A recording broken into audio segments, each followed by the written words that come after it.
What up, though? One Pride. This is the Roar of the Lions UK podcast, a podcast where one pride goes worldwide. My name is Anthony Fitzpatrick. I'm joined this evening by Ryan McCluskey, which can only mean one thing. It is time for your weekly dose of college knowledge. Yes, it is the college football podcast, the Brahmer Bulls, and we are about 40 days away from the draft now. Ryan, pro day season is in full stretch. Free agency is hitting the NFL, so targets are maybe becoming a little clearer as to who teams are going after. The picture is starting to get a little bit clearer as the draft starts to close in. I mean, unless you're Lions and you're not doing anything. Well, yeah, I Yeah. try to be optimistic like here, but Yeah. We're in the murky water, but yeah, plenty of teams are spending big. There's been a lot of heavy contracts, like say pro days are now in the mix.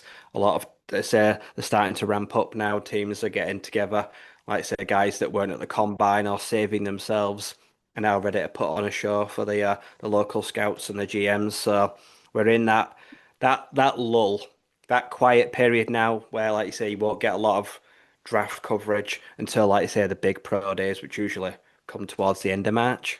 yeah.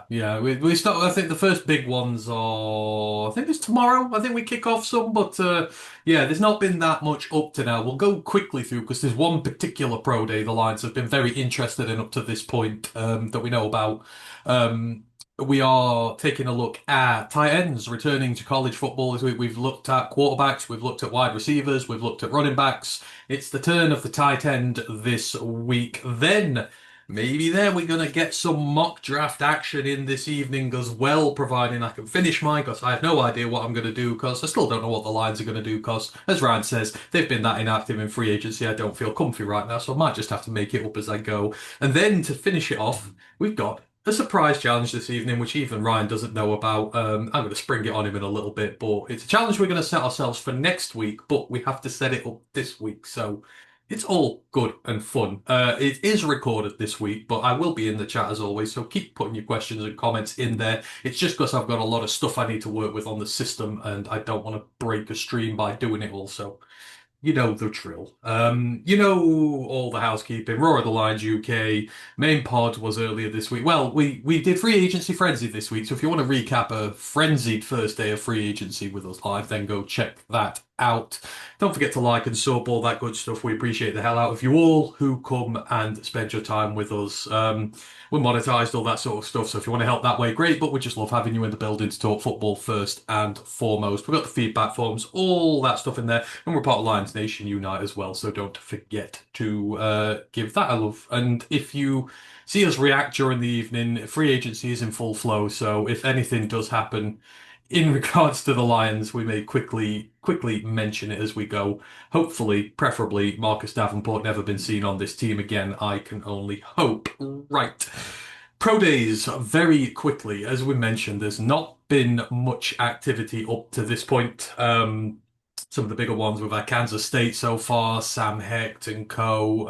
At San Diego State, Chris Johnson, supposedly wowed people in his there. But in terms of the Lions, the one we want to focus your attention on is Fresno State. And you may think, why Fresno State? There are no obvious draft candidates there from Fresno State this year, but there are, and there is one in particular interest that is keeping the Lions interested and a name for you to pick out the hat as they were when you're looking at potential day three prospects or UDFAs. I don't really know too much about this kid, where he's at right now, but at Fresno State, you have the cornerback.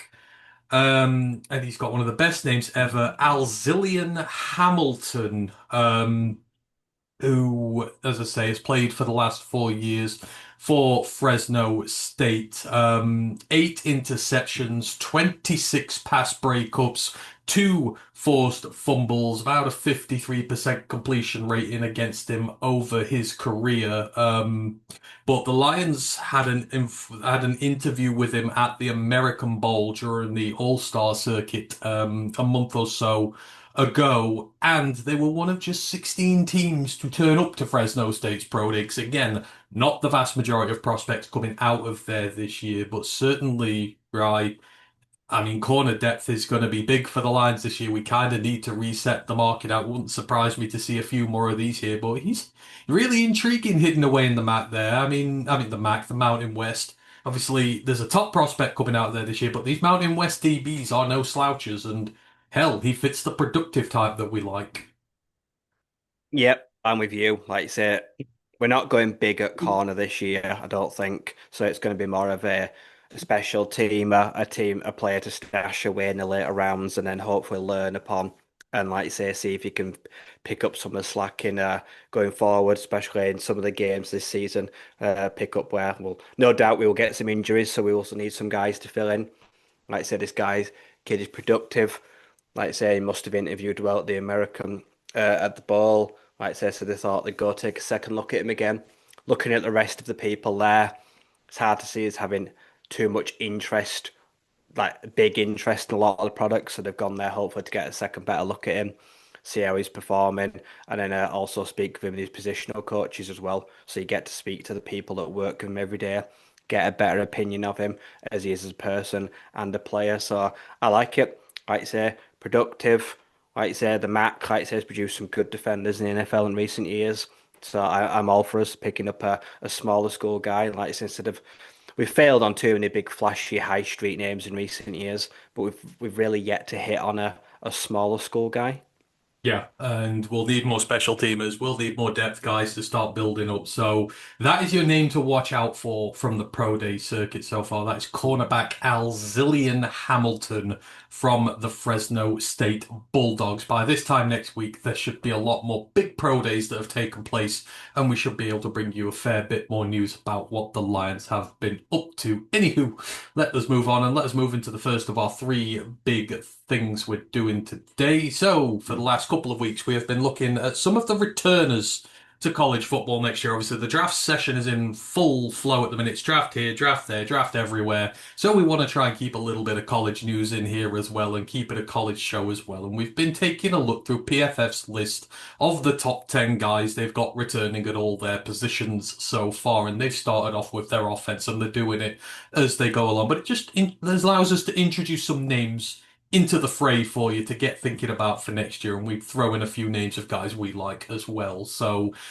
this week it is tight ends, and it feels like the last couple of years, right? Like the tight end classes have just felt unsexy.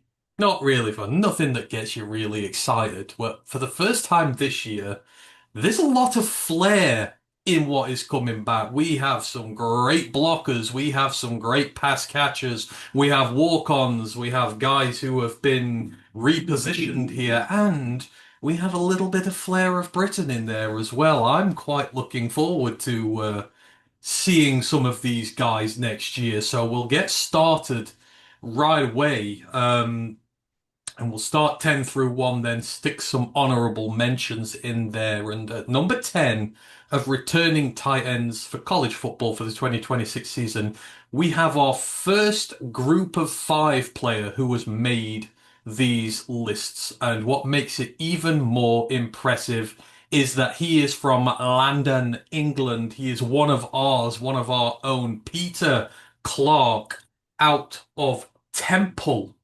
G5 guy, 6'6", 265 pounds. He is going into his senior year.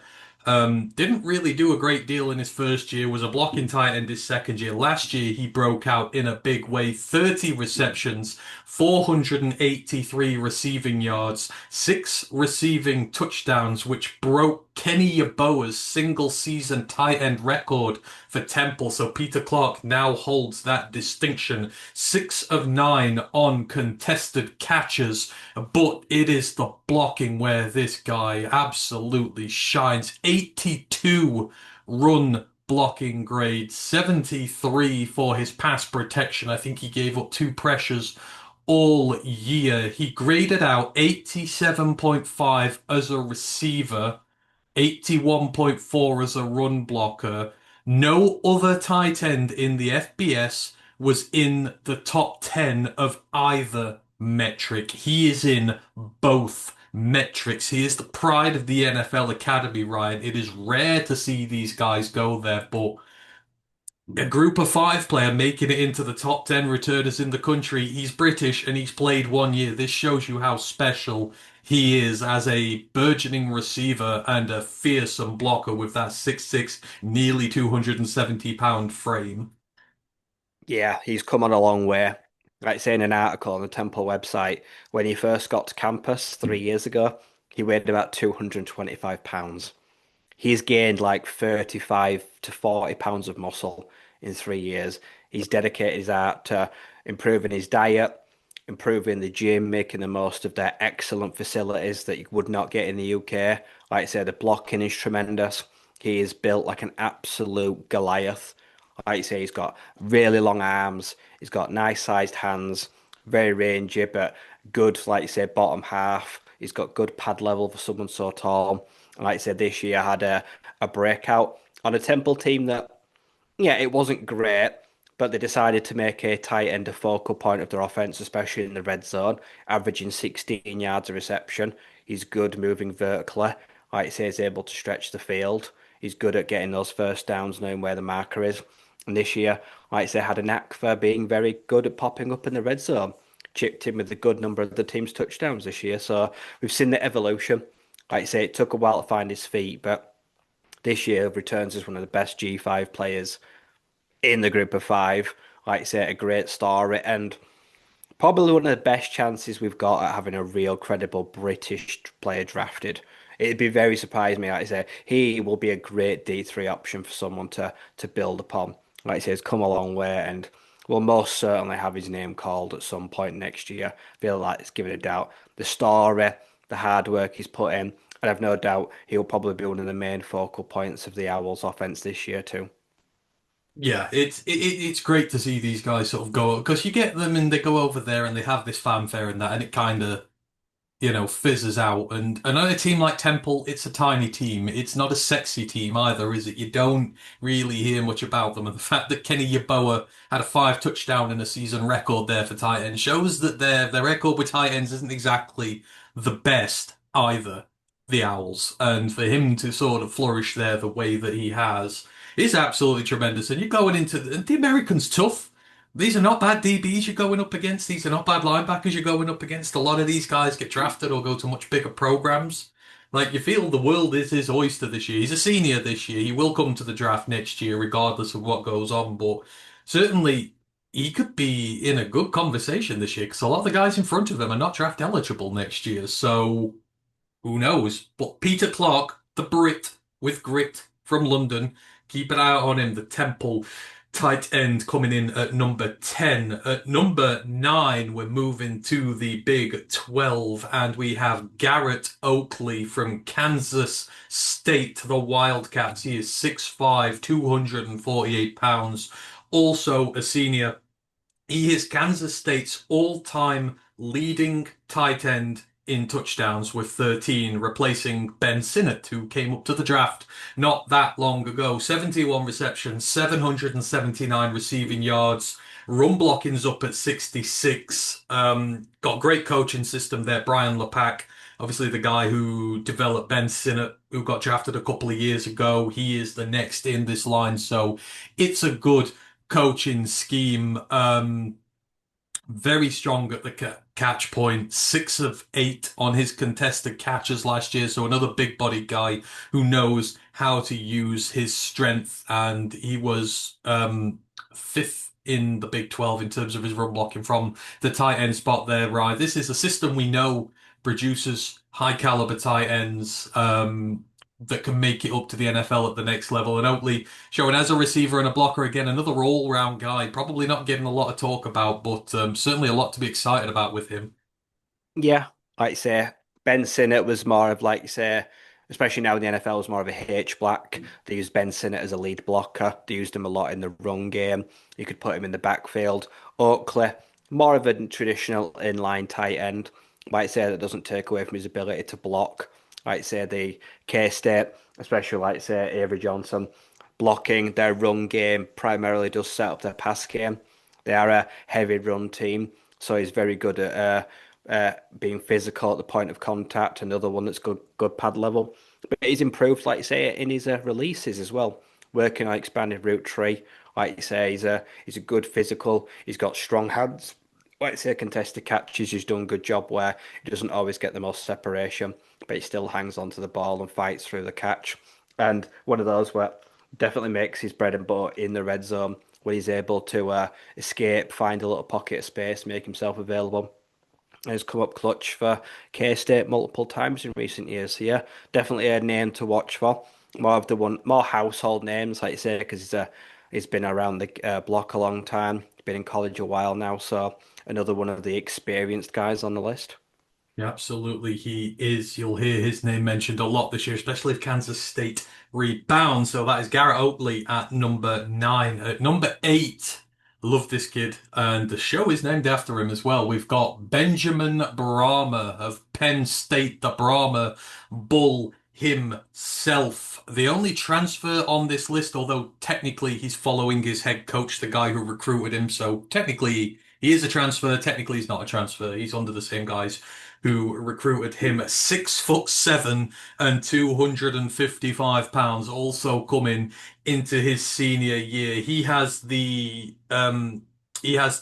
a true freshman All-American, had a great true freshman year. He is the Iowa State record holder for receptions by a true freshman tight end, had 28 in his freshman year. Overall, he's got 75 receptions for nearly 1,000 receiving yards and 9 touchdowns. He is the ultimate red zone threat. Think Brevin Spanford from a couple of years ago for Minnesota, only better than what Brevin Spanford is as a receiver.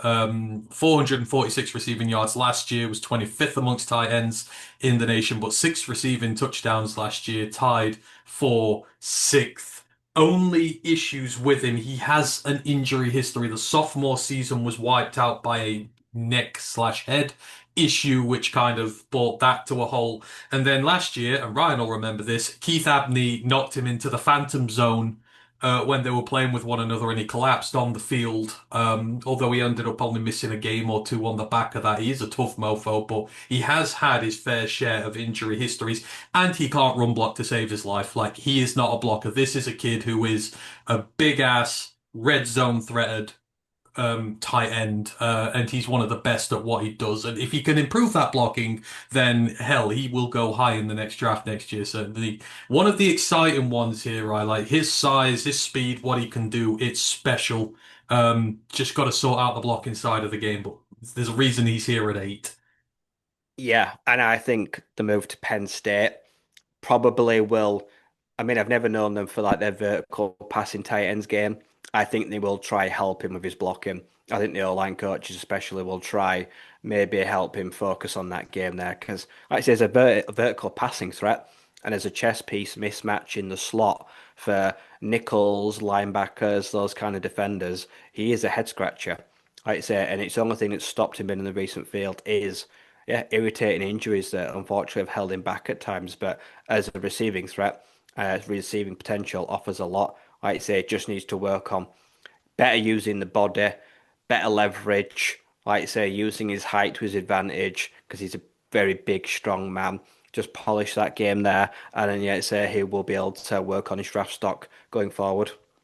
Yeah, absolutely. I love him, and he's moving with his quarterback as well. He'll be one of Rocco Beck's favorite targets, and these big tight ends work in the Big Ten. As I mentioned, Spanford from a couple of years ago, he was a menace for Minnesota when they got him in the red zone because just no one could really cover him. And Benjamin Braum is a much better route runner than Spanford was. He's not just a big lump who can't move. It's just that blocking he needs to sort. But I'm really looking forward to seeing Benjamin Brahmer in the Big Ten next year. So he comes in at number 8. At number 7, we move to the opposite end of the scale. Someone else who can't run block to save their lives, but they're a smaller option and they're a damn good receiving option. You've got Dylan Wade out of UCF. He is 6'2", 240 pounds, also going into his senior year. He was a Maryland transfer last year, spent 2 years at Maryland. This is his second year at UCF. In year 1 at UCF, he broke the single season tight end records for receptions, receiving yards, and receiving touchdowns. So was the work he did with that UCF team last year. Overall in his career, 76 catches, 918 yards, and 9 touchdowns. As I mentioned, he's an atrocious blocker. He has never graded above 42 as a run blocker. It's a part of his game that he needs to sort. However, the receiving side, he's got nearly 900 yards since 2024. It's the most amongst returning power four tight ends. Get the ball in his hands. He is an absolute menace, but at his size, the run blocking is going to be a concern, and again, is why he's not higher on this list. But in terms of, someone you put in that inline tight end slot role as a tight end, right, you're not going to find many guys better than Dylan Wade this year. He is special in that regard. Yeah, I suppose the game is somewhat similar to Harold Fanning Jr. You don't want him Mm, blocking.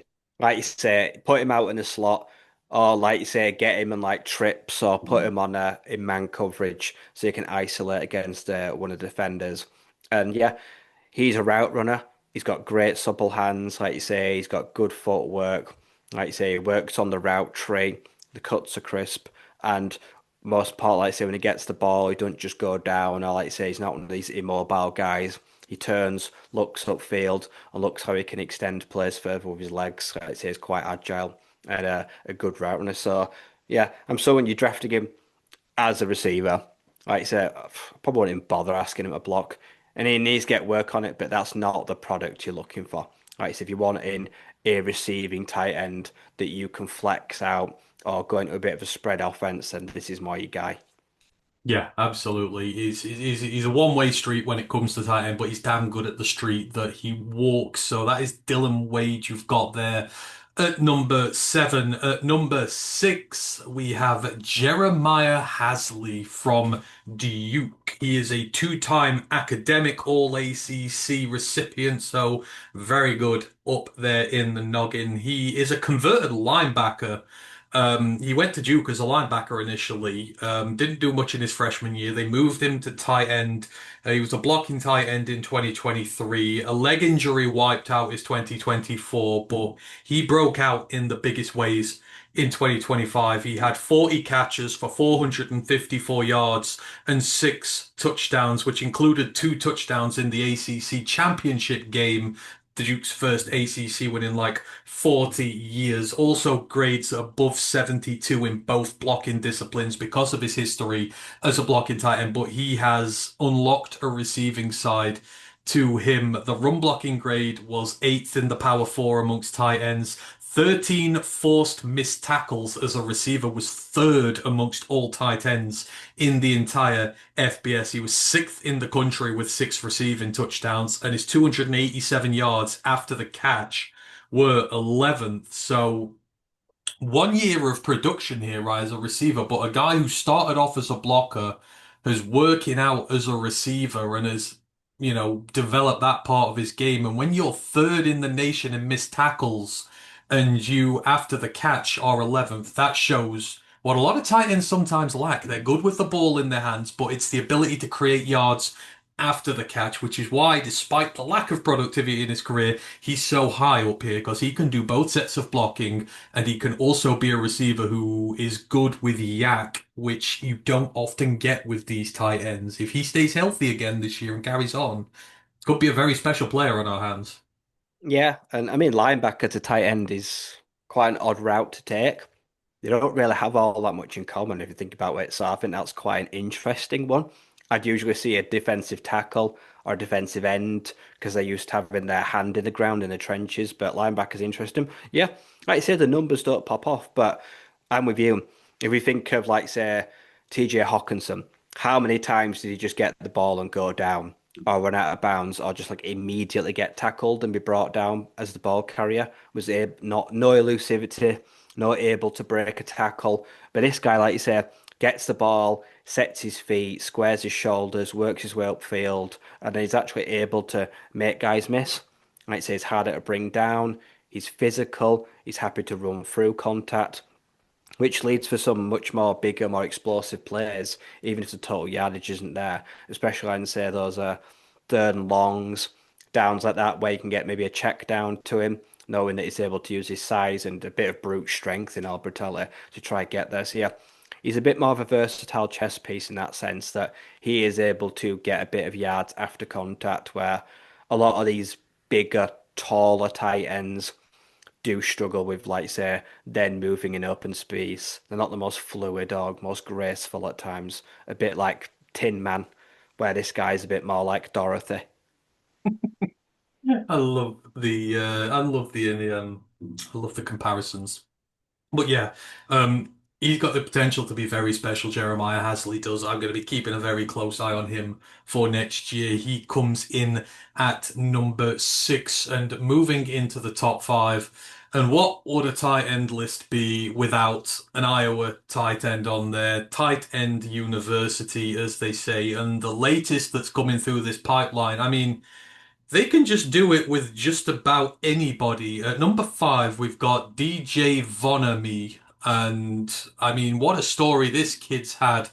He broke out on the second half of last year as a redshirt freshman, came to Iowa not only as a walk-on, but he came to Iowa as a walk-on quarterback who had never really done the tight end position before. He's 6'4", 240 pounds, redshirted his he redshirted his freshman year, didn't see the field at all, and up till about week 11 of last year, he got about 40 receiving yards under his belt. He'd not seen much time, but injuries in that room allowed him to see the field for the first time. And over the back end of the year, the last 5 games, he racked up 434 receiving yards and 3 receiving touchdowns. In terms of some of the metrics for me, he averaged 3.10 yards per route ran as a redshirt freshman. That was second in the entire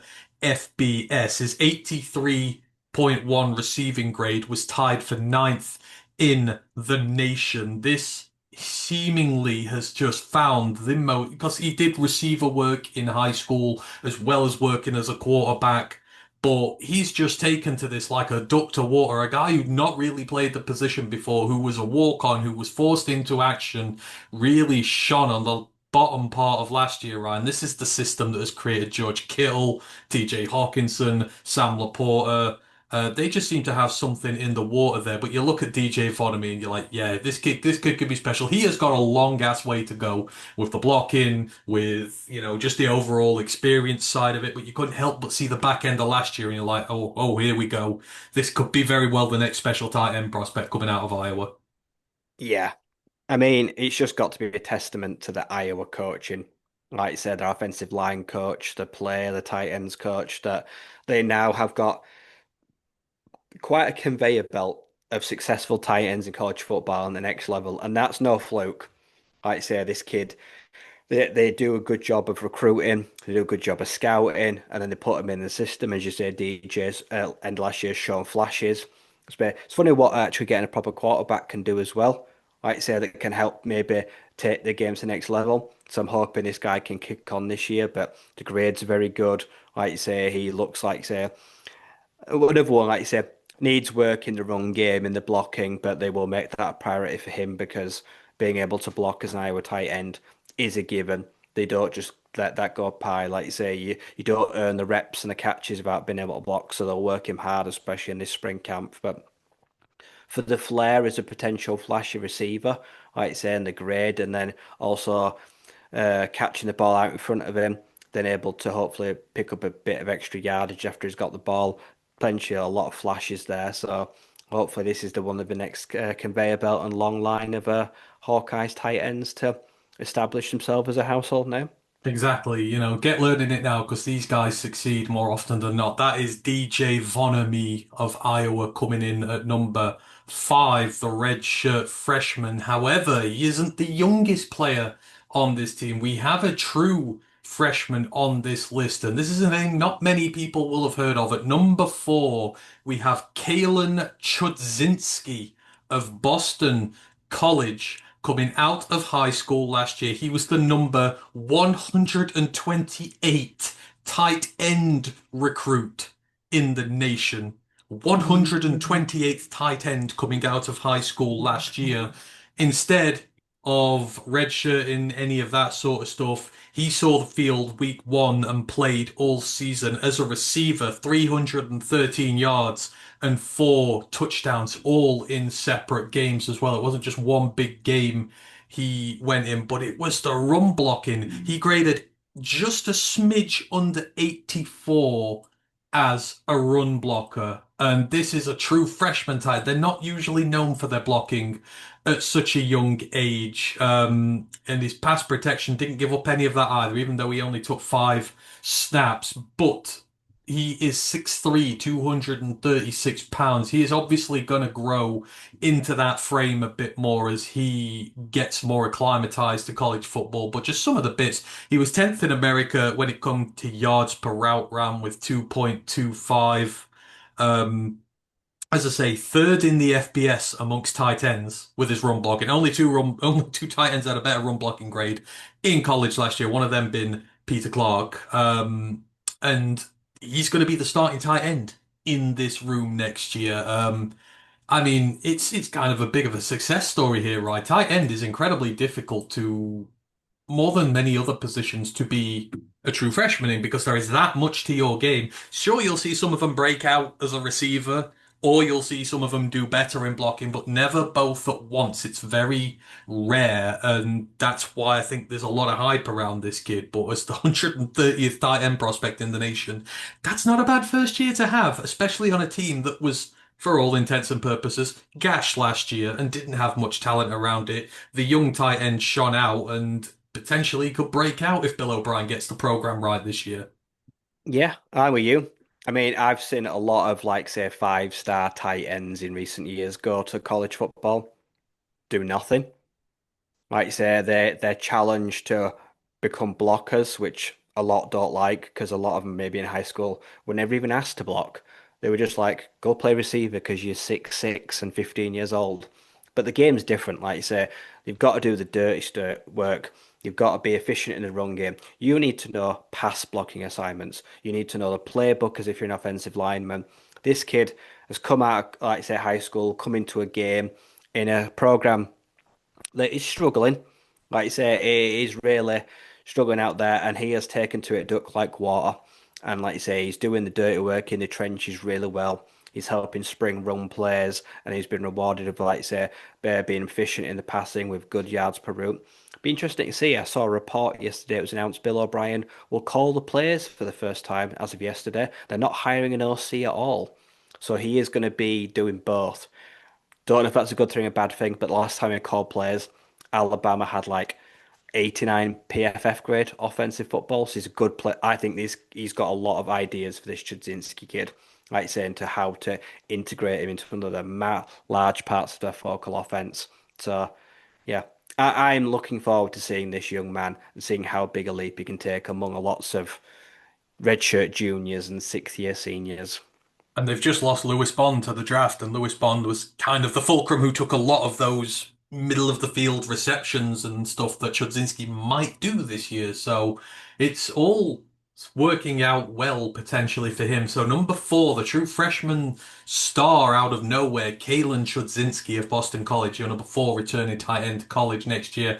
And then we start to make into the big ones. At number three, we have Kenyon Sadiq's replacement at Oregon this year, or he's already been there, but he's going to be the guy who's going to be tight end one this year. But some argue he is a better receiver than what Kenyon Sadiq was last year. We've got Jamari Johnson, the Louisville transfer. He spent his first 2 years at Louisville.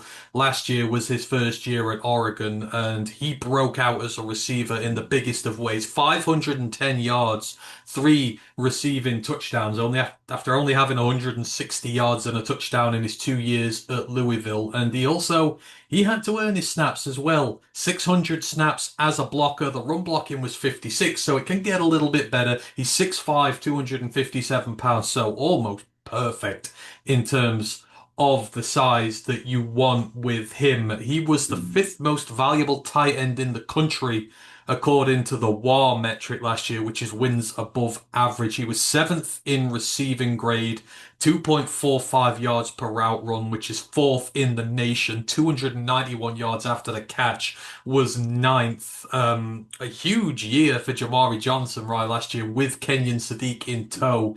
He's going to be the star now, and you get that blocking up a little bit more because that's Kenyon Sadiq's not a great blocker either. But increase. Well, you're looking at a potential another round one pick out of Oregon next year at tight end. He low key is a fantastic receiver and perfect size, absolutely perfect size. Yeah, like you say, he's incredibly well built. Like you say, he's well put together, a muscular guy, tall, strong. Like you say, now he's got a chance to kind of climb out of Kenyon Sadiq's shadow, who last year was a huge part of the offense, especially when they'd use him on like vertical seam routes. Like say, where he'd come in and then work out up the field, try get between the linebackers and the safeties in the red zone, did some of his best work at the goal line. I'd like to think they'll use Jamari in the exact same fashion like that, put that big, muscular, physical frame to presence. It's a blocking work. Yeah, like I say, did they ask Kenyon Sadiq to block all that much? Not really, no. Like I say, if you want a more well-rounded pro prospect, then maybe, like I say, try to get him be a little bit more polishing up on those aspects of his game. But I think, like I say, he's going to be a huge part. He's got big shoes to fill. Kenyon Sadiq had to fill Terrence Ferguson, who was a big part of their offense, and now this guy's got to fill Kenyon's. So it's a good offense. The quarterback's coming back this year. Like I say, the offensive line is always strong. If you're talking about guys that have got opportunities to succeed behind Peter Clark, you're probably looking at Jamari Johnson on this list as someone that's going to see a hell of a big workload this year. Like I say, especially in and around the 20 to 10 yard line, where he could really make a serious case for himself. Absolutely good. I'm looking forward to seeing him. He's going to be able to shine on his own there. That is Jamari Johnson of Oregon coming in at number three on returning tight ends for 2026. At number two, we've got Terrence Carter Jr. And this kid is potentially very special. He's only 6'2", 245 pounds, but don't let that fool you. He can do everything. 3 years at Louisiana Lafayette to start his career in the Sun Belt before moving to Texas Tech. One of the big money transfers in last year for the Red Raiders, and he did not disappoint. He had 55 receptions for 624 yards and five touchdowns, but over his career, he's got 131 receptions, 1,570 receiving yards, and 12 touchdowns. In terms of the last 2 years of production, he has 1,315 receiving yards. That is the most of any tight end returning in the nation, as was the forced missed tackles. 23 forced missed tackles last year alone, 370 yards after the catch. Best by far out of tight ends again. And it's not just his receiving. The blocking is pretty good as well, considering it was his first year in the Power Four. He graded at just a smidge under 70 with his run blocking, and in 43 pass blocking snaps, he didn't give up a single pressure to his quarterback. So he is very much a run blocking option, although he's only 6'2", it doesn't seem to bother him. But I mean, he's a hell of a special receiver as well, right? 32 missed tackles, sorry, 23 missed tackles in a year, all that yak. You get the ball in his hands. Given the smaller frame, that'll help him stop being tackled, and he uses it to his full advantage. And he will get to shine this year with Brennan Sorsby throwing to him. I think if we're talking about who is the most underappreciated player on the list, when you think about the Texas Tech juggernauts, you had Reggie Virgil, like a star receiver, like you say, but Terrence Carter went a lot under the radar. Like you said, to say their run game was good. Like you say, they had some good receiving talent, a star quarterback, and then one of the best defenses in the country. But this guy just didn't get a lot of love. Like you say, it was like because their offense just wasn't predicated around the tight end, but he was ultimately their saving grace in many of those important wins. Like you say, went under the radar, put together, like you say, the most combined yardage in 2 years of anyone returning. But I bet if you asked anyone that most couldn't tell you who it would be. Like I say, because he's not a big, flashy guy. He's not well built, but he's an incredibly hard worker. Like I say, he's worked at his craft very well. he's landed in a offense that is kind of built perfectly for him. Like I say, and I'm with you. There should be no drop off at all. But when we think about how Cincinnati used to use tight ends in recent years, they kind of loved them as well. I think Brendan Salisbury straight away should look at this like, there's my go-to guy. Let's get this guy the ball as soon as possible and integrate him there. Yeah. And Terence Carter could be one of the big names we're talking about in next year's class. He'd be eligible next year, won't he? Yeah, yeah, yeah. Oh, yeah, he'll Junior. be Yeah, coming up yeah. next I year. say, yeah. I expect him to be the focal point or the most important cog on that offense, even if he won't get the most love at the end of the year. But yeah, I think Salisbury's going to love this kid. I think he is as well. I think he's gonna make moves this year, and if they make a deep run into the playoffs, he's gonna be one of the reasons why. So at number two on returning tight ends next year, you have Terrence Carter Jr. of Texas Tech. There is no need to introduce who number one is Oh, this year. I Number love him. one is a biological freak in the nicest of ways possible. We have Trey Des Green of LSU, and when we say he is an athletic freak, he is an athletic freak. 6'7", 240 pounds. And according to player tracking data last year, they topped him at a speed of over 20 miles per hour from the tight end position.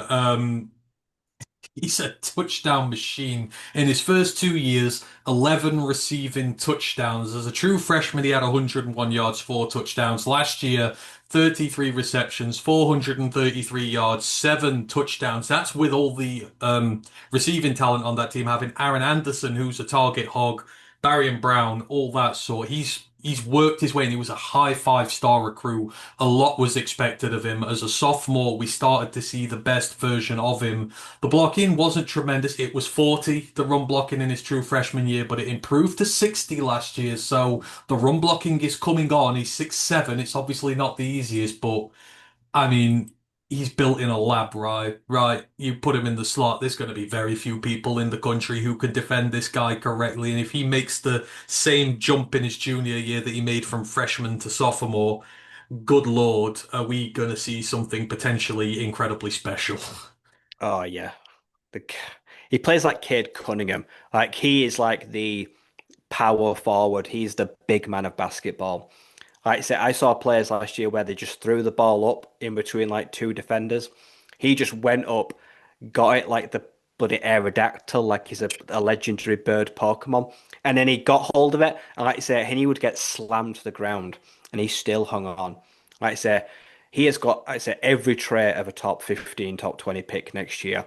Like you say, he is an ultimate mismatch weapon. The pure luxury for any team that is ready to win a Super Bowl is just not there yet. Adding Traders Green in, like you say, he's going to be a potentially very special player. Like you say, this year, like I say, I'm excited to see what LSU do with him, what the plan is, but I expect it's going to be a lot of, like you say, moving him across the field as like a chess piece. Like you say, he needs to become big focal point. Like you say, Aaron gone, they Barry and Brown and that gone. Like you say, some of their weapons have departed, but this big man, like you say, you need to make the most of him while you've got him. Like you say, yeah, will he ever be the most capable blocker at that size? Like I say, probably not. He's never going to be really that going to be his forte. But I think he's going to put up some big numbers this year in what should be a pretty explosive offense. If we're going to be honest.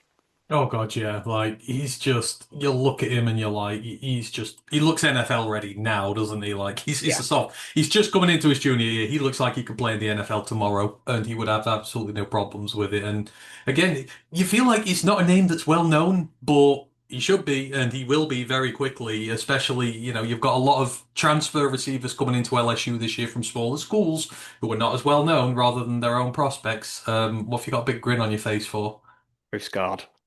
Oh, there we go. Bradford are playing this evening, so they're playing bottom place Port Vale. So there we go. Championship, we're on our way. Damn it! I thought you were smiling because Marcus Davenport had been released, No, they've but I'm released still waiting for Pascal. that. Josh They, Pascal's been released. he has. I never like to see a player leave. I never do, but that is the right decision from the Lions. Absolutely. But yeah, at number one, you've got Trey Des Green of LSU. So your top 10 tight ends returning next year per PFF. We've got Peter Clark, the Brit from Temple at 10, Garrett Oakley from Kansas State at 9. You got Benjamin Brahmer from Penn State at 8, Dylan Wade of UCF at 7, Jeremiah Hasley of Duke at 6, DJ Vonamy of Iowa at 5, Kalen Chudzinski, the true freshman from Boston College, at 4, Jamari Johnson of Oregon at 3, Terrence Carter Jr. of Texas Tech at 2, and Trey Des Green, the absolute phenomenal freak from LSU, at 1. I'm looking forward to seeing the tight ends run next year. In terms of honorable mentions, their one is for Decker DeGraff from Washington, which I agree with. I love him as a receiving tight end. 593 yards in his last 2 years. 98th percentile separation rate. Like this dude could just get open on an absolute dime, and hopefully that Washington team is going to be a lot better this year. So I am looking forward to seeing Decker DeGraff in there. Is there anyone else you want to shout out, Ryan,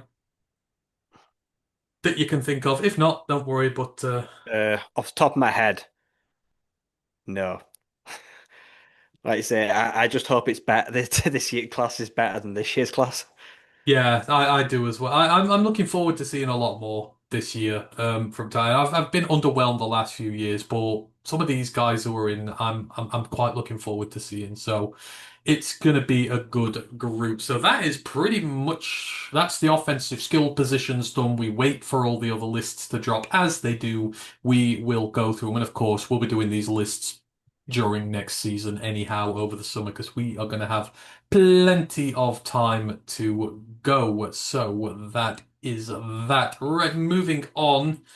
And we never had the opportunity when the season was done to do our mock drafts. We usually do half season mock drafts and we do end of season mock drafts to see how we change our opinions on players during the season and, what we're looking for in guys and maybe what the Lions need. All a matter of opinions could change. We never did an end of season one. So we thought while we're in free agency, we would put together ones for, there'll not be a final ones, but these are what we're thinking at the moment with still free agency to go, pro days to go, etc. But we want to do our mock drafts because we've not had a chance to do one for so long at this point in time. So I think we're going to do the mock drafts next. Are you ready with yours?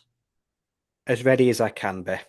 I'm going to be doing mine as we go because I'm not ready to do my full one yet, but I'm going to put names in at positions of people I like and we're going to see what works. So I've done the list here so you can follow along at home if I can start sharing the screen correctly. Where am I at? There we go. You should be able to see it now. So we have picks at 70, round one, pick 17, round two, pick 50, two in round four at 118 and 128, two in round five at 157 and the comp at 181, two in round six at 205 and 214, and a solitary pick at round seven, 222.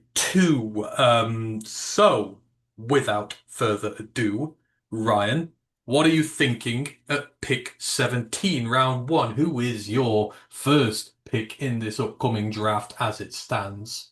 Well, I'm not picking at half those spots. So with the Lions, because the Chiefs have signed a running back, they no longer need Jeremiah Love. They don't need to sit at number 9 anymore.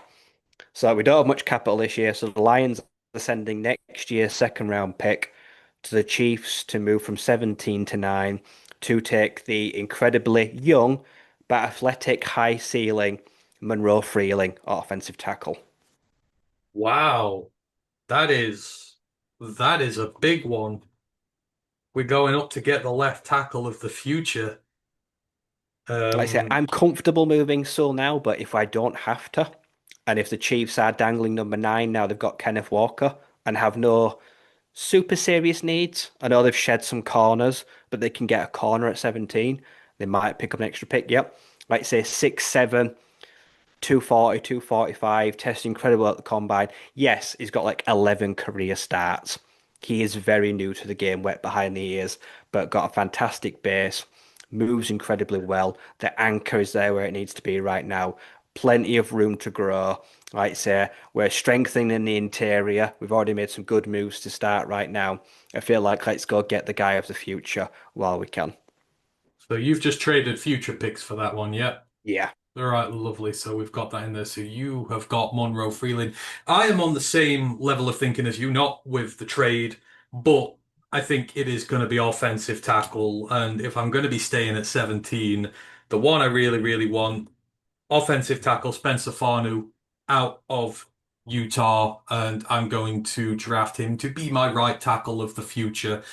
I think the way he plays is very similar to Penne. He is an absolute extreme athlete when it comes to the position. The ability to get up to the second level out of stance so quickly, to get out to screens, all the varied things we ask Penne to do, and he can do it because he's so athletically freakish.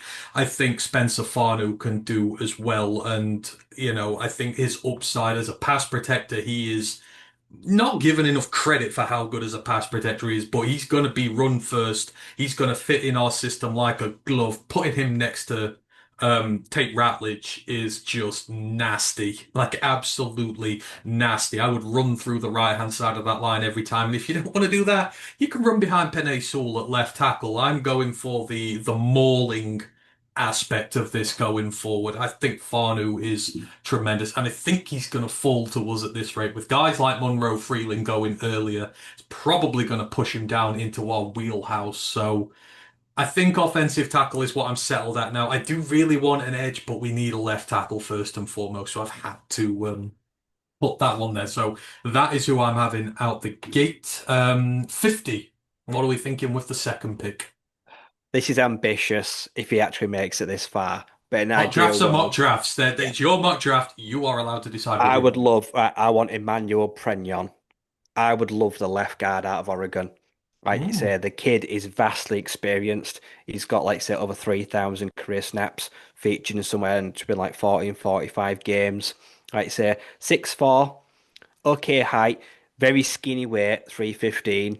He showed that at the combine with a fantastic vert and a historic, huge broad jump. The guy vertically and going forward is an absolute animal. The base needs more weight on it, but going forward, he's got physical pop. He's got very strong hands. Like you say, he gets the next level. He moves forward very quickly. He's fluid. He's agile. You can pull him across the face of guys and help seal off the edge. Like I say, he offers a great position right now because I know we've got Scruggs and you've got Fraser and you've got Mahogany, but it doesn't feel like even the front office is even that set at left guard. So making a serious investment, like I said, and keeping the depth doesn't sound like an issue to me. Will he fall that far? Unlikely not. But maybe I trade back from 17 and I take him my first pick. Like say if I get that trade. So I'd very much like to add him onto the interior. Like say we need work in the run game. That interior needs to get better in the trenches. But yeah, we've got a young guard. We've got a young right guard, young centre. Adding in, like you say, a great kid like this, that interior to stiffen it up for a number of years would be a good way to get him back to where we need to be. So you're going all in on this offensive line build here. I can absolutely respect that. I'm really struggling to decide what to do at 50. Um, AJ Halsey is sat there in most drafts, and I really want to fix our safety position with him. But at the same point, I feel like I can't go outside the top 100 without an edge because, again, with free agency so far, the Lions are not doing much about it.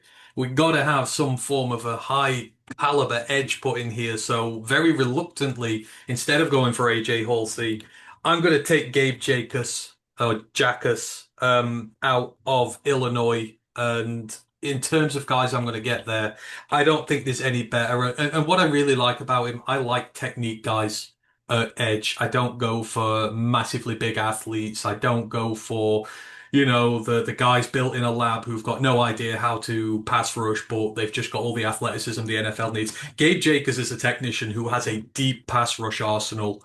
No more so better indicated than when he played against Northwestern. He's the one edge who made Caleb Tiernan's life hell, and Caleb Tiernan shut down some incredibly gifted talents in the Big Ten on a weekly basis with Northwestern.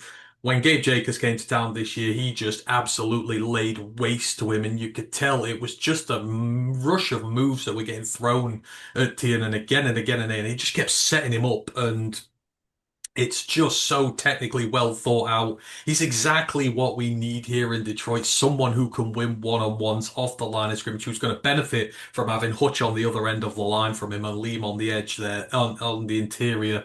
So I'm going to take my edge there, and I'm going to take Gabe Jacobs. I'm going to be very happy about that, given that I've fixed my two most pressing needs on the trenches. So Gabe is there for me. Right, we're going all the way back to 118 now. We're on to day three. We're at 118. Where are you going to start fixing with your day three picks?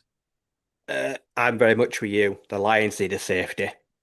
So, like I say, I like this guy. He's here for a reason. I've got Michael Taff, the safety from Texas at 118. Now, 6 foot, barely 190 pounds. He is small, he is slender, and like I say, he does have issues when it comes to the run game and or ability and frame strength to tackle and wrap up. But 53 games, like I say, captain work leader, respected, 36 starts, highly productive in the turnover market, has been in the playoffs, came up big in clutch games, like I say, has got all the experience needed and the IQ to play the game, relay instructions, be a communicator. We're lacking potential leadership at the back end. So yeah, if you can work on the run game, also put on 10, 15, 20 pounds. I don't know how hard that'd be, but if you can bulk up a little bit to help him in the run support, because that's where he's let himself down. But coverage wise, technically, very sound on the back end, and we seriously need some bodies out there. And this guy comes in as someone that a rookie, but the best thing to pro ready you're gonna get probably in the safety market right now. Yeah, I love Michael Taft. That's interesting because I've gone the same position as you. I'm exactly there as well. We need to take a safety high.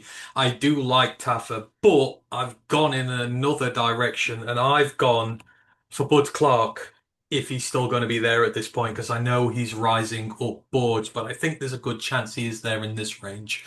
But Bud Clark for me is you can't teach the instinct he has for the ball. 15 career interceptions, two pick sixes in there, three-time team captain as well. Like captaincy's a big thing the Lions look for. Like, are you a leader? Can you do it? And that TCU secondary, he's been the leader there for basically his entire college career.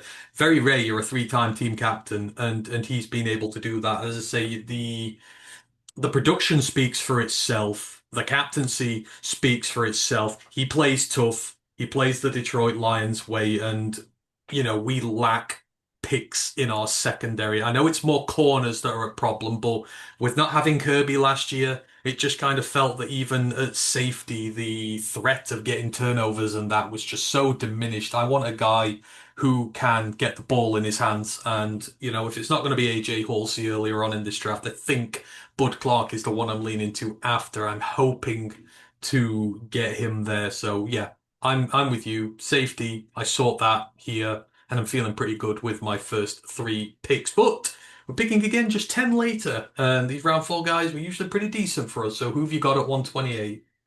It's time to add a weapon. Like you say, we've got Laporta could be expensive. Brock Wright, just not quite hitting the mark now. So I'm going to pick Michael Trigg. I'm going to take the tight end from Baylor. So 6'4", 240 with 10.5 inch hands and like 34-inch arms. The guy is built, like I say, like an absolute albatross and had a stellar breakout year this year. He had, like I say, like 600 yards, had a couple of touchdowns, was a very strong threat in an offense that was predicated around getting him up, getting him out, and vertically moving up the field. He's fast, he's strong, he does well when the ball's in front of him, he tracks it nicely.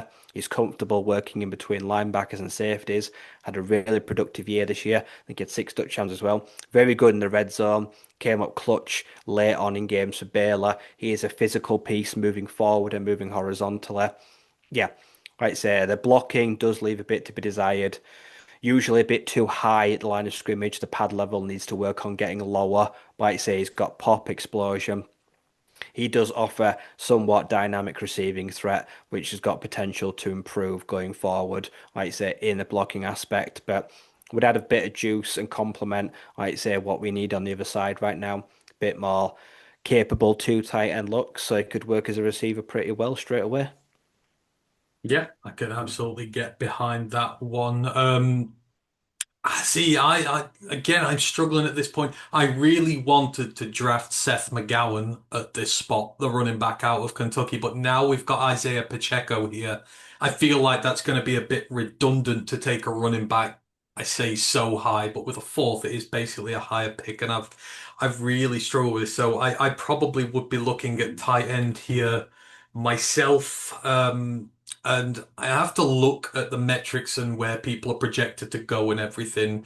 And Tanner Koziel is still not expected to go higher than this. In fact, he's expected to go lower than this still on a lot of platforms. I know the potential is there for him to be a day two pick. I think he should be a day two pick as well. But the system has it at the minute that he's not. So I'm going to take him here. I might, maybe by the time we do the final ones, something may have changed. But I'm with you. We need a tight end weapon here that I've been very magnanimous in that this room needs to be blown up and it needs to start from scratch. And we need a better receiving threat in there as well. Tanner Koziel is that, especially if we were to get someone like Njoku in as tight end two, and then you put Tanner Koziel as your tight end three, three great receiving options for you there at tight end, which Drew Petzing's going to be able to work with here, there, and everywhere, which is going to be tremendous. His size at nearly 6'7" as well is just a dynamic mismatch in the middle of the field, and he's a better blocker than he's given credit for as well. He's very frisky when it comes to getting down and dirty in the trenches, and will be able to carve himself out a niche in that first year. And assume if you're getting Njoku, you're probably getting him for a year, maybe two at most. And by the time Koziel's ready to take his spot from him, the Lions are in a great spot. I've loved him for years now, and maybe I'm just shoehorning my favourites in here, but Tanner Koziel for me sorts my tight end depth out there, and he's the direction in which I'm going. Moving over to round five, 157. Which way we're looking now? So at 157, I believe the Lions have met with this player. So I believe the Lions had an official meeting with Deontay Lawson, the linebacker from Bama. Like say, so 6'3", 225, like say, projects as a future will. Like say, respected two-time captain, fast, agile, hits the gaps really well. Like say, blitzes, he sees the hole, he diagnoses, comes through very quickly. Like say, he's more than happy to give chase. And also, like say, potentially pursue the quarterback. Picked up a few sacks in recent years. Very good in coverage. Like say, when he does then come, feign, and then drop back, moves very well side to side. The hips are nice. Like say, and can mirror guys going across the field. So, like I say, that's probably where I want him now. Need to replace Anzalone with a guy that is built quite similar. Also has traits, like say, that's comfortable dropping back and picking up those tight ends and running backs. Projected to go a lot higher, but history of minor injuries hampering him all the time, and only 18 months off of a torn ACL. Like I say, the medical history has kind of left him in that late two, early round three. But clearly, the Lions have spoke to. We've got an interest. We have got a big hole now on one side of our linebacking core. There's potential. Like I say, there's round three talent here. Like I say, tested very well. He's respected. Bama, two-time captain, has all the traits of a guy that's going to make it as a pro. It's just like say, is there any lasting effects? Is anything holding him up? Anything niggling going in the past? But yeah, be a great addition to our potential front seven. Like I say, 'cause right now the Lions have not brought in a linebacker at all. No, I'm with you. We definitely need some depth. I'm definitely looking at day three for depth for mine. And of course, we like our Bama boys, don't we? So we know what's going on with that. I'm not taking a linebacker just yet, though, and maybe this is this might be a little bit rich at this point, given that we've got three frontline wide receivers, but I do want to add a fourth receiver this year, and I'm looking for value, and I'm looking for a guy on the way up, and I'm going to take the wide receiver, Jeff Caldwell, out of Cincinnati, I because like it. I want a big guy on this team, and I've been waiting for one for years. He's 6'4", 215 pounds. Obviously spent the vast majority of his career down in the FCS. Came up to Cincinnati this year, got nearly 500 yards, 6 touchdowns, but as a tough, proper, legitimate ex-receiver who we can train. He can do some work on special teams until he's ready to go, but as someone who we can send out there, be the contested catch guy. I know Tesla does that sort of stuff, but I'd like him to have a bit of a different role on this team going forward. I still want a big body guy who I can develop to be my DK Metcalf. I'm not saying he's going to be, but I want someone in that mold. I think he is an ascending player. I think he's terrific value. I think he works out our wide receiver depth issues. And for me, people have him a little bit lower than this. They're not sure the 3 years at Lindenwood beforehand, but I saw an absolutely fantastic receiver for Cincinnati last year with him. He has absolutely shone in the off-season circuit, answered a lot of questions about himself. He's got the size and the build to be a great blocker as well. I think you can include that. And, he did a lot of blocking back at Lindenwood as well, so he's not a stranger to it. So I'm filling in my offensive depth with my first few ones here before looking at defense. So yeah, I've got Jeff Caldwell of Cincinnati. Really like the kid, and I'm hoping that he might be one of the guys there. Now we're comp pick time. 181 is the Lions comp pick. Who have you got with the comp pick? So I've mentioned in the past, but like I said, I have gone. It's time to add some pass rush. It's time to get a big athletic body on end defensive line. And I've gone back and watched the tape of Mason Riger, the defensive line from Wisconsin. I first saw him at the combine and thought, wow, that guy looks good in all the drills. And like you say, even like say Daniel Jeremiah was like, this guy looks incredibly good, especially on the figure of eight. Like say 6'5", 251, tested incredibly well across the board. Had one of the best days of like say those day three defensive linemen, and posted back-to-back five-sack seasons for Wisconsin like you say, his previous teams. So he's a guy that's been a rotational piece, like you say, but he has a lot of burst off the edge, the first step. Like you say, he's very nifty. Likes to kind of win inside, then go all the way outside. Likes to take the shortest route possible. Has shown that engine, very much like Aiden, that he will pursue. Like I say, if the play goes away from him, he will hustle, he will hurry, he will chase a guy down if he needs to be. Like you say, he's got a slender frame, he's tall. Like you say, that makes him nice and fluid. Hips, he uses arms, uses, like say, his hands, so he does a good job there. So he's very good. Needs work on balance, things like that. Like say, can be if someone came across a running back was able to chip him, could easily be disrupted and kind of knocked off that being a tall 250. Like I say, it does give him, like I say, potential shaky centre of balance, but hard worker, works as, like I say, a potential physical run piece, like I say, but tested in a run game, shown flashes in the passing game, big athletic dude with a nice frame to work with. So yeah, got some traits to work with there. Like I say, just work on the pass rush, work on, like I say, improving the moves, like I say, going up against a potentially stellar offensive line every week. So yeah, offers value, like I say, because we just need depth guys. We need rotation guys to stay fresh, bring in on, like say, certain downs, and we just don't have enough bodies to do that right now. Do you know who I've got at 181? Mason Riger. I'm exactly the same as you. Um, I am the same. I'm buying in on Oh the wait, hype about him. What? no, I gave away both sixth round picks to Carolina, and I've got him at 158. Oh, have you? Okay. So you've still got him in round five, basically. Yeah. All right, and you've got I no thought sixes. cap space, I can't be picking all these players. We don't have enough to take on all these players. Okay, so you've got future picks and sixth up here, and the sixes. Hang on, and the sixes. So that's Don't where you. want So to be you've big got enough you for have you got classes one yet. more guy left then, basically. Yeah. Right, that's fine. So you've got Mason Riger, but yeah, I've got Mason Riger as well. I'm with you. Um, I've watched a bit more and I've seen enough from the offseason, like the way he's built, the way like he looks like a lion. And I hate the phrase because everyone does, but I think he's got great upside to him from what you're going to get there. You're going to get someone who's absolutely willing to go out there and do everything he needs to get on this roster. He's got the right mentality, the attitude. I do like the pass rush Arsenal with him. I like the motor. He just never stops going.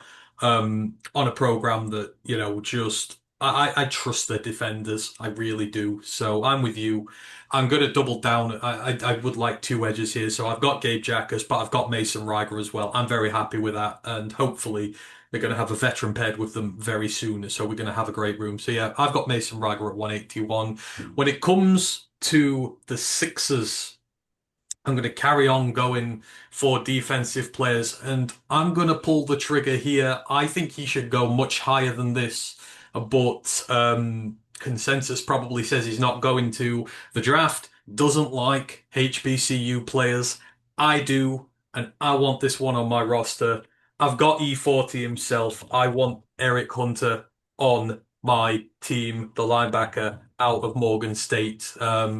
Done a lot of work on him, so you'll have heard me talk about him a lot already, but absolute beast at Morgan State. We need a new coverage linebacker. He's 6'4", about 220, 230. I don't know what his exact weight is now. It's been fluctuating a little bit, but in terms of a very athletic, very rangy linebacker who can cover huge swathes of the field, who leads by example, as a captain, as a senior player. He's played on special teams his entire career. He just nothing is beneath him.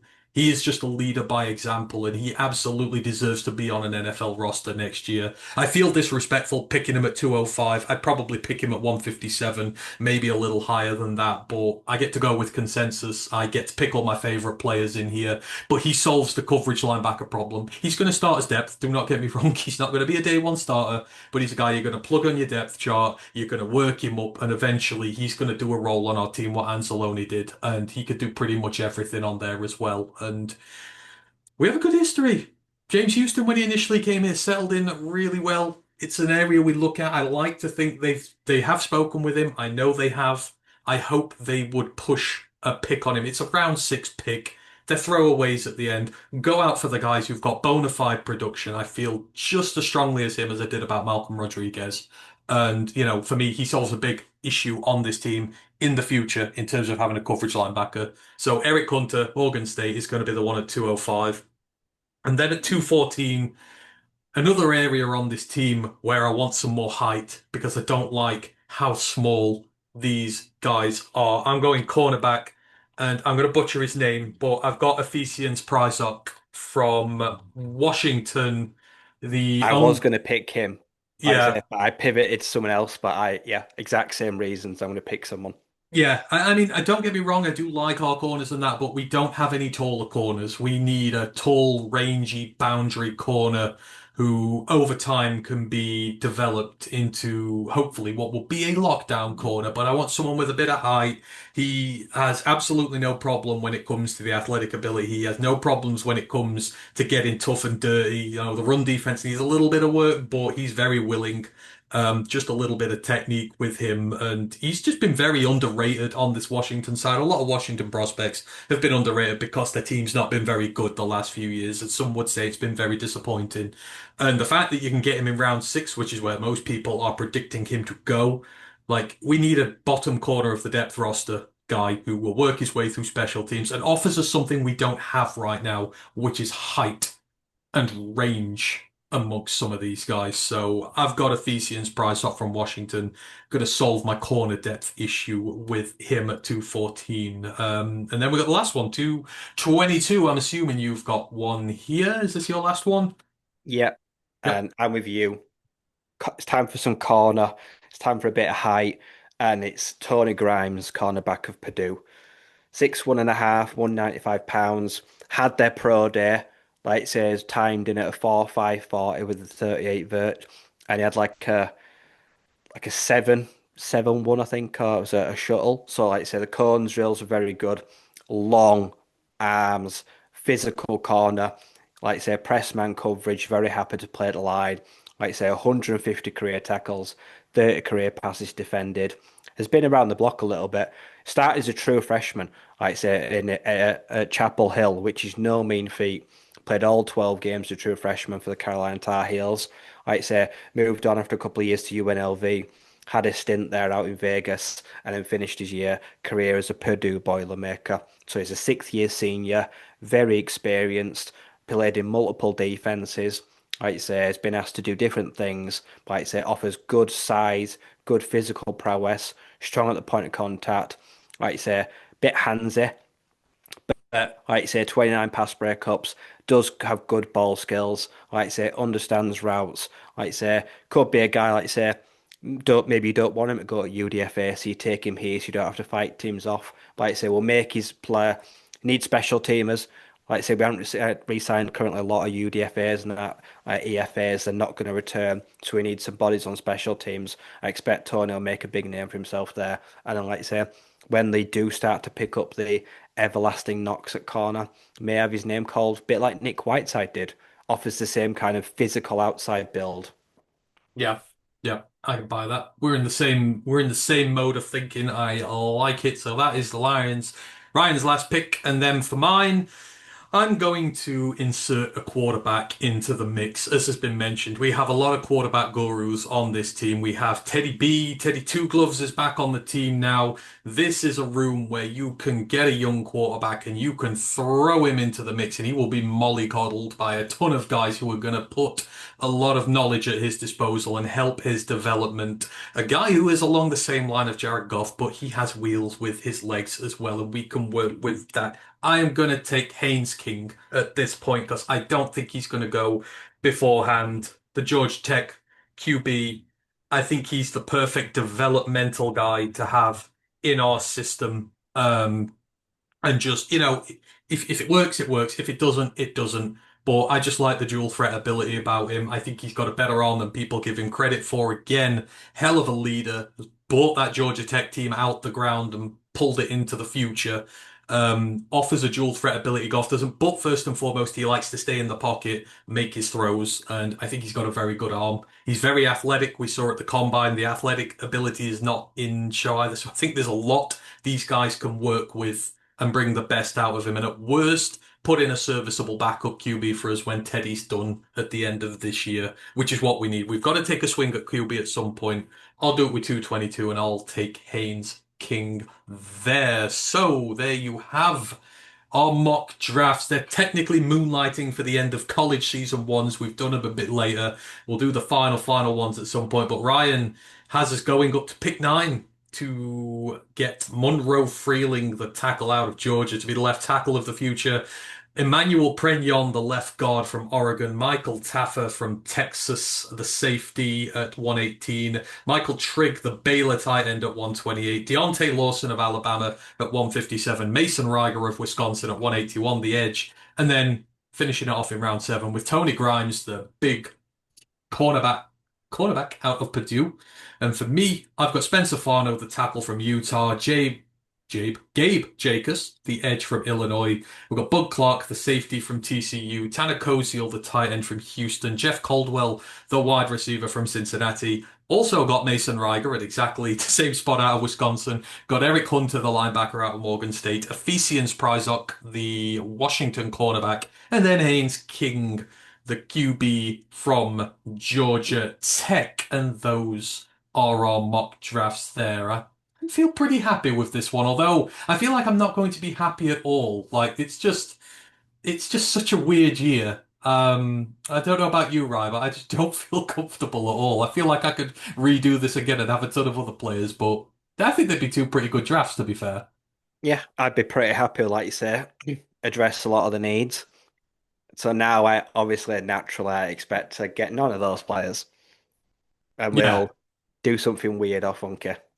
Oh, absolutely. We're not going to get ones that we like. I'm now at peace with that. It's just never going to happen. But you can like it. I didn't even put Kyle Louis in there. He's my favorite prospect of the lot, but he's in the grey zone now. Like if your prospects go into the grey zone, you just can't realistically. He's not going to be there at 50.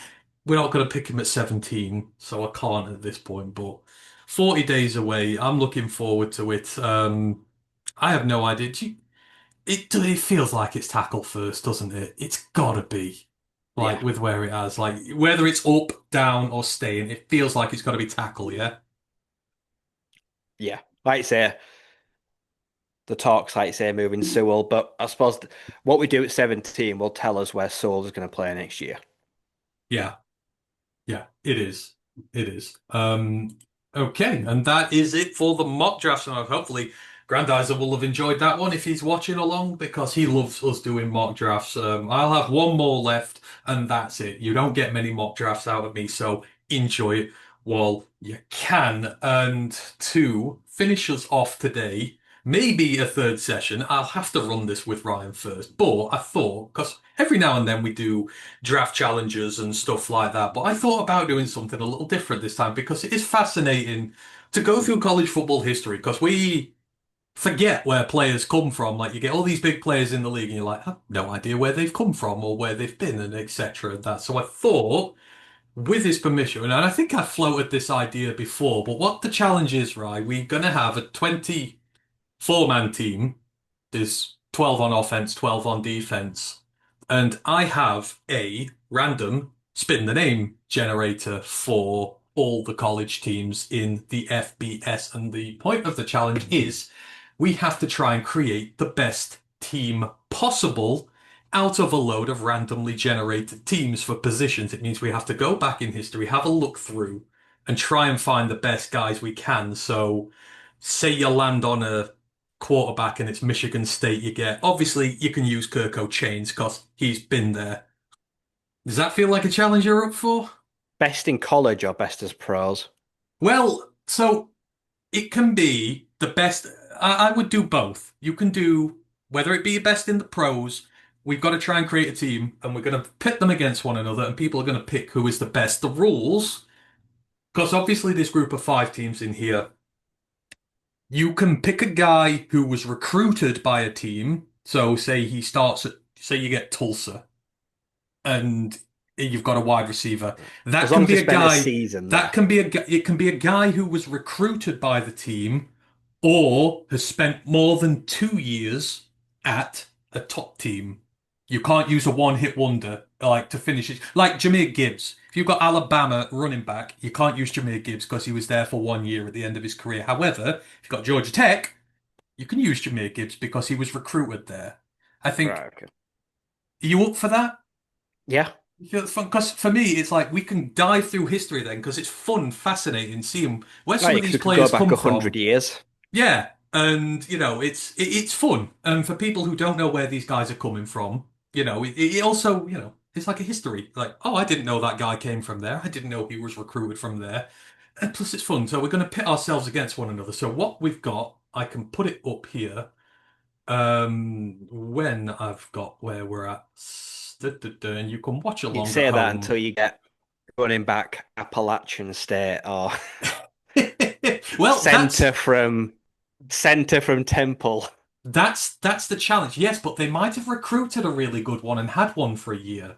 Like that kid from Toledo, Anthony Boswell, who's just gone to Houston this year. Like he's going to be a superstar. Yeah, the Toledo center because you've recruited him. So you're going to have a quarterback, two running backs, three wide receivers. Now the rule is with receivers, I would like a slot, an outside, and a Y, a hybrid. We want to try and do it like with fielding a front 11. And I'm just going to give you three teams for it and it doesn't matter which team they're from as long as they're a receiver, right? So you can choose the type Yeah. of receiver. You got one tight end, you got five offensive linemen, so you're going to get five teams. You can pick, center from what, you can make a line out of those five teams, basically. Then you got two defensive ends, two defensive tackles, three linebackers, two corners, two safeties, and then a DB. So it can be a hybrid safety, whatever. All right. Um, Yep. so I have got the list up here and I will keep a record so we know where we're at. And because I want everyone to play along, well, to see from home so that I'm not lying, let us get this thing up. Share your screen. So for those who are looking at home, you can see now this is the wheel. It's got about 126 teams on. We've not got the new FBS teams on there because that would be pretty difficult because some of them have not existed for long. But we've got the all-time teams list there. And then, oh God, how am I going to be able to do that now? Rid of you. So you can see it here, all these, and I'm just going to put the teams in here and then we're going to reveal them next week as to what we think we're going to get. But the wheel is here. So we're going to start with quarterbacks, and we will do them at a time. So, do you want to go first or second in these? Second. You're going to go second, right? So, the wheel goes first. For me, this is my quarterback where I'm going to have to find one from. And I have Yukon. Oh dear God. I'm going to have No, Dan actually, Orlovsky. I bet there's some legendary QBs that have been through there. I can have Dan Orlovsky. That is a tremendous one. That's a great start for me. So my quarterback is going to be from Yukon. So we're just picking the teams now. We're going to reveal the teams next week, but this is what we're going to work with. Ryan's quarterback when I'm not messing around with this. Let's see. Who is Ryan going to get? Ooh, Colorado. Oh, that's not bad. The Midwest.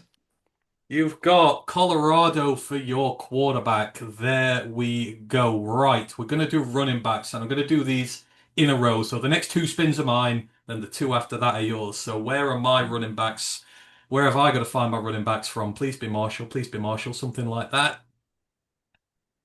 Purdue. Okay. Nothing coming to mind there. So hopefully I'll think of something as we go along. And my second one, who do we have?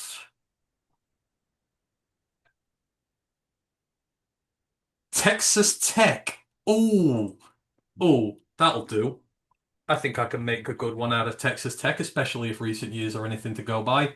Right, Ryan's two. This is for his running backs.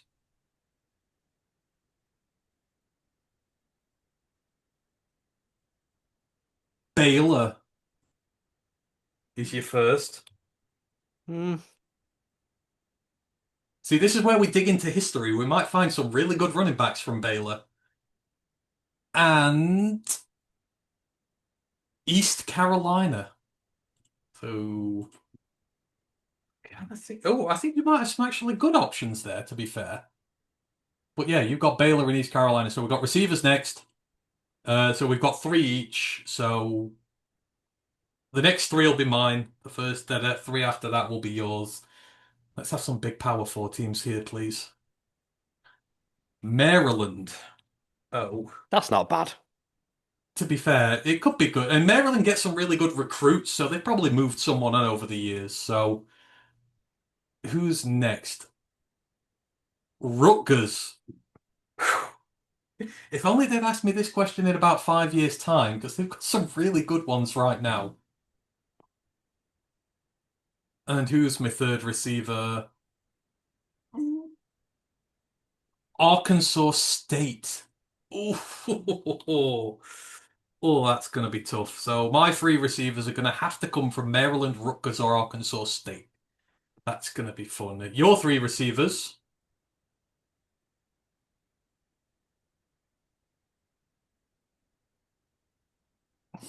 Air Force.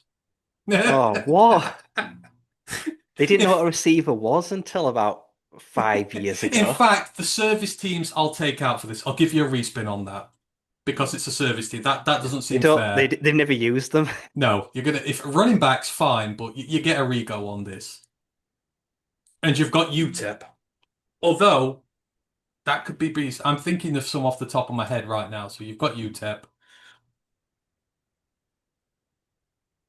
See, it just makes it harder. Having Alabama's easy. Uh-oh. You've got USC for Oh, receivers. yes. Oh no. Is that fair? And then your third receiver, I bet you could pencil that one in now. We've got one in our own backyard. Please give him someone difficult. USF, so South Florida. So Oh, not bad. that's not too bad. So UTEP, USC, USF. Wow, you've got all the U's in there. Right, we're moving on to tight ends. Please be Iowa. Please be Iowa. Please be Iowa. Yes, 2-0 Bradford. There we go. I've got Yukon for tight ends. That's my second Yukon player. I So you got don't a mind Yukon that. quarterback and a Yukon tight I end. don't actually mind that. I will take Yukon tight ends. And then you for tight ends. Where's your tight end coming Give me from? Arizona. Oh, South Carolina. Oh, I don't mind that. Oh, wow. Okay. Right, so we've got offensive line next. So we've got five spins in a row. So I'll do my five, you get your five. Where are we going here? Liberty. Actually, I'll take that. They've put some good. They've got some good Yeah. The O line's going to be recruits. the wild card, to be fair. Yeah. So I've got Liberty for one. Yes, I've got Central Michigan. They literally had a number one overall pick who was an offensive lineman, so I'll take that. I think he was Central Michigan, was he? Yeah, he was. Oh God, who have we got at three? Miami of Florida. Yeah, Oh, now we're that's good. talking. Now we're talking. We should have some good history there. Um, where are we here? Number four, Oklahoma State. Okay, gonna have to think about that one, but it's Power Four school, so we should have hopefully something there. Come on, let's have like an O-line academy. Why can't I can have UConn for this one? That'd be great. Boston College, yes. Oh, that's a Oh, dream. yes. That's Oh, that's my left tackles coming from there. Oh, I've got some good ones there. Liberty, Central Michigan, Miami of Florida. Oh, okay. I can make a good offensive line out of that. Right, you're five.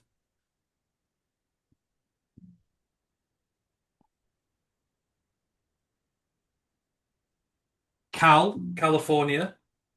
okay. It's power school. If they're power schools, they got a better chance of having at least recruits. Again, they can be recruited as long as they were recruited or they spent more than 2 years at their respective team. TCU.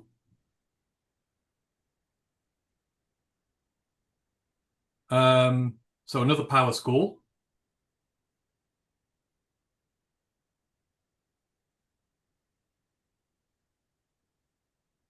Oh, you got South Alabama. We'll have to have a look at that one, although maybe we'll see. Um, it's your first group of five, one for your offensive line. Who have we got? Tulane. That's actually not a bad one. Tulane have put some good offensive linemen out in recent years. So you've got two power four, two group of four, five. I feel like we're missing the big schools, but it'd be too easy if we got all the big schools. We've got to try here. Army. There you go. Got. In fact, no, are we doing? No, I'll respin that. Service academies because they're not technically they do. So I'll respin your last one for that. Nevada. Now that's actually one because they've sent some good ones in recent years. So those are your offenses. These are the teams we're working with here. Moving on, we'll do defensive ends first. So two defensive ends for me.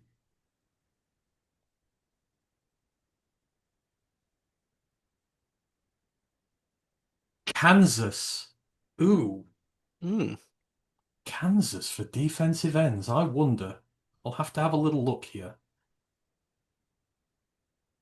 And who's my second one? San Diego State. Oh, yes. San Diego State have put some great defensive ends out there, or at least done them. Right, your two defensive ends.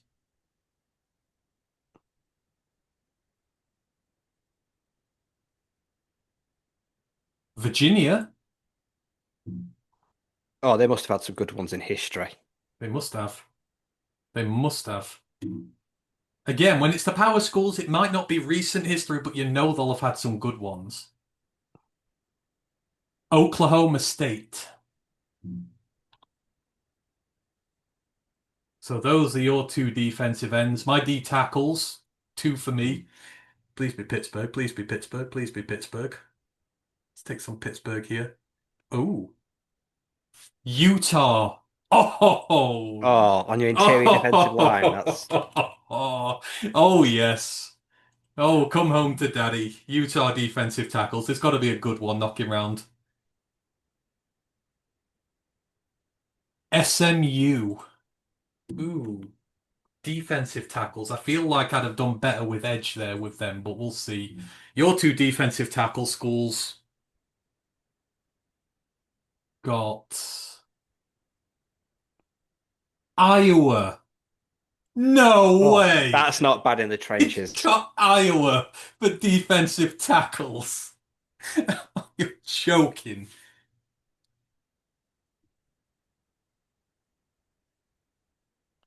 And you've got Hawaii. Oh, I feel like that could be good for guys who started out and moved on. So who knows? Right, we're on to linebackers now. Nearly there, few groups to go. So we've got three each here. So I'm going to do my three first, then your three. Oh, UAB. UAB for linebackers. Oh, that's going to be tough. But all part of the fun.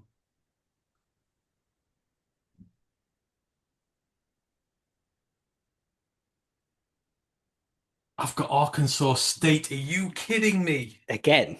Oh, I've got an Arkansas State wide receiver and a linebacker. But you don't know. Some of these guys start off at really small To be schools. fair, though, depends how far back you're going, but I know the Arkansas State receiver that's just best left, that was just the best in the entire program's history. True. And I've got Iowa for my third. So I've got Iowa linebackers. So I feel like I've recovered a little bit there. Right, your three. Give me Pittsburgh. I want Pittsburgh. No way you've got USC. Oh, That's two USC. You've got a USC wide receiver, USC linebacker. Who knows? You could put Eric Gentry in there. Who else has he got? Wake Forest.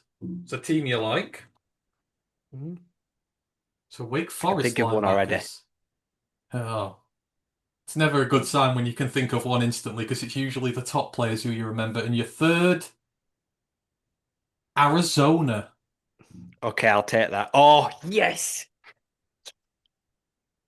Oh, thank Oh you. God, no! Oh, I know exactly who he's thinking about. Oh, Oh, oh God, right, I'm in trouble here. Right, we're moving on to corners. Two corners. Who am I going to I'm get for my going best corners? college team, not best pro No, team. that's fine. You can make the best group possible. It's fine. You're all good. Rutgers. I've got Rutgers for corner. I'll take Building that. my whole defense around an Arizona linebacker. Who would have thought that? The Arizona State man. Right, so I've got Rutgers for my first corner. Who have we got for the next one? One's just transferred to Texas. Fresno State. Oh, it nearly landed on Boston College. I would have so much preferred that. Right, your two corners.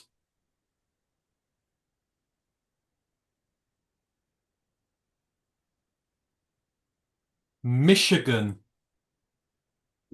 Oh, Michigan corners. In terms of collegiate In career, collegiate, that don't help me. No, maybe that don't help me. in collegiate it does. Well, actually, oh yeah, actually, no, it does. Collegiate it helps you really good. I don't know about Yeah, corners at the NFL level. I'm not going. Um, Yeah, I think my team won't be pro. oh God, you keep getting the service teams right. I've respawned because it was Navy. I can't do the service teams because that's just unfair. Indiana, I like that. I'll take those two. Michigan and Indiana for your corners. Right. Last couple of groups, we've got safeties. My first two safeties.